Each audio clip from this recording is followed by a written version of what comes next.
Sin lasts through generations simply because it's not exposed and dealt with. And the damage of sin into the lives of those around us is incalculable. In other words, we will never fully know the extent of the destruction that our unrepented sins caused. In Romans 3:23 it says that all have sinned and fall short of the glory of God. In Romans 6:23 it tells us that the wages of our sin is death. We are fools to believe that we never sin, or that our sin doesn't bring about death to ourselves and to those around us.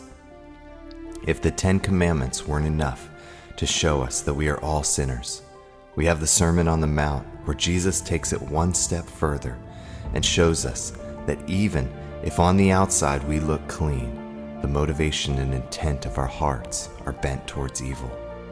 We simply cannot escape sin, and therefore we cannot escape the destruction and consequence of it, not just for ourselves, but for those who we say we love. And in this dark reality, that as hard as we try, we cannot separate from our existence, there is a light that shines.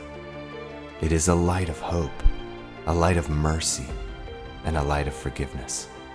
It is the only path of truth out of this world we live in. The attempt by many to alter reality in their minds is a path that leads to clear and definite destruction.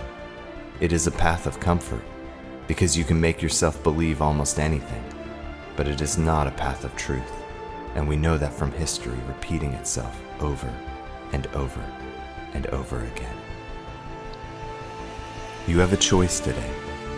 Will you choose to stand before God, who can see all of who you are and all of what you have done, and still chooses to extend love and mercy when met with humility?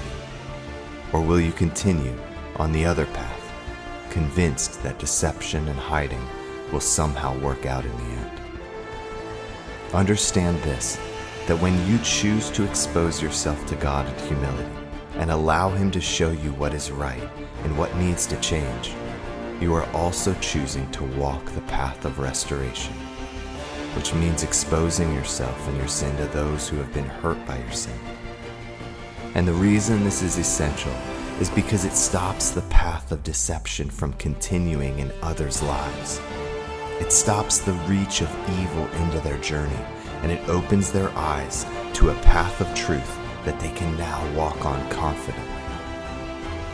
It looks like this: Jesus, my sin has come between us, as well as others. I need your forgiveness, and I need your ability to see what I cannot see. Please expose my heart, as well as my actions, so that I can receive your mercy. Please show me what I need to do to make things right with others, and lead me in the path that leads to the truth and to the Father. If you take a moment to pray this prayer, then you have just taken a step toward home. My name is Steven Santos, and I am on my way home. Join me.